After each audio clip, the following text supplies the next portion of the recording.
Hi, I'm Jim Prince from the Greatest Business on Earth, and this week I'm going to take a look here at the US dollar Japanese yen forex pair. This is a daily chart, and let's talk about what happened on Friday. You can see how the market moved up into my resistance zone here. It tagged that horizontal trend line here, and if I go back here, you can see that that was the real body, the close here on this candle, this pivot low, and that actually occurred back on September 8th. So that's a key level here in this market at this point in time. Now the market's back into the support zone.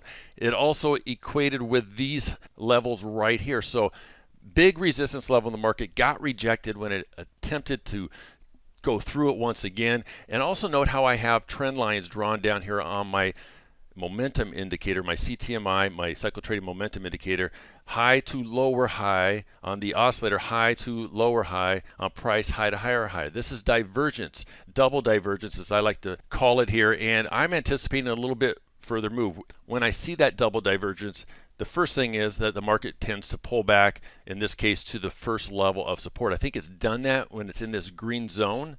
We could see a little bit lower move, but how do we know for sure? Well, we never know for sure, but let's see what other information we can take in here. Let's go down to the 4-hour chart. All right, so we can see things a little bit clearer here. Here's the 4-hour chart. Again, popped up here, pulled back into the support zone. Now you can see that a little bit clearer. Just below that is this area here between the low of that support zone and this upper trend line and horizontal trend line. So there's a lot of support there, all those different areas. Also the center Keltner channel line is right there.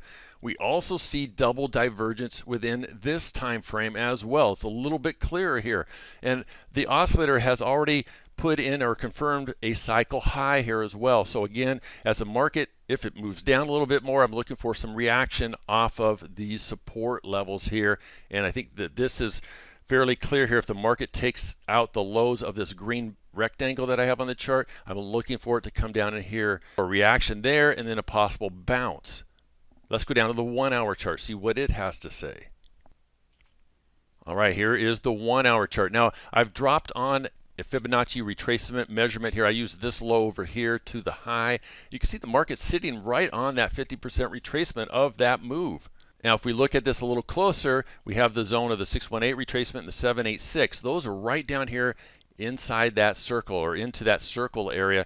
Those are key levels that I look at, the 50, 618, 786 for the markets to retrace to. So I am anticipating again the market to, have these roadblocks, if you will, down into this area and react there.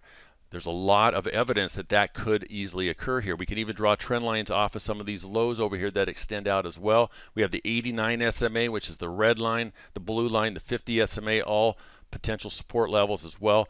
My oscillator is a bit extended here on the 60-minute chart. This is an area where we will often see a low put in, which would kind of coincide with what I've been talking about, these support areas on these higher time frames. We could see this reaction down here and the market pop back to the upside. But of course, a lot's got to happen. That's still quite a ways for the market to move.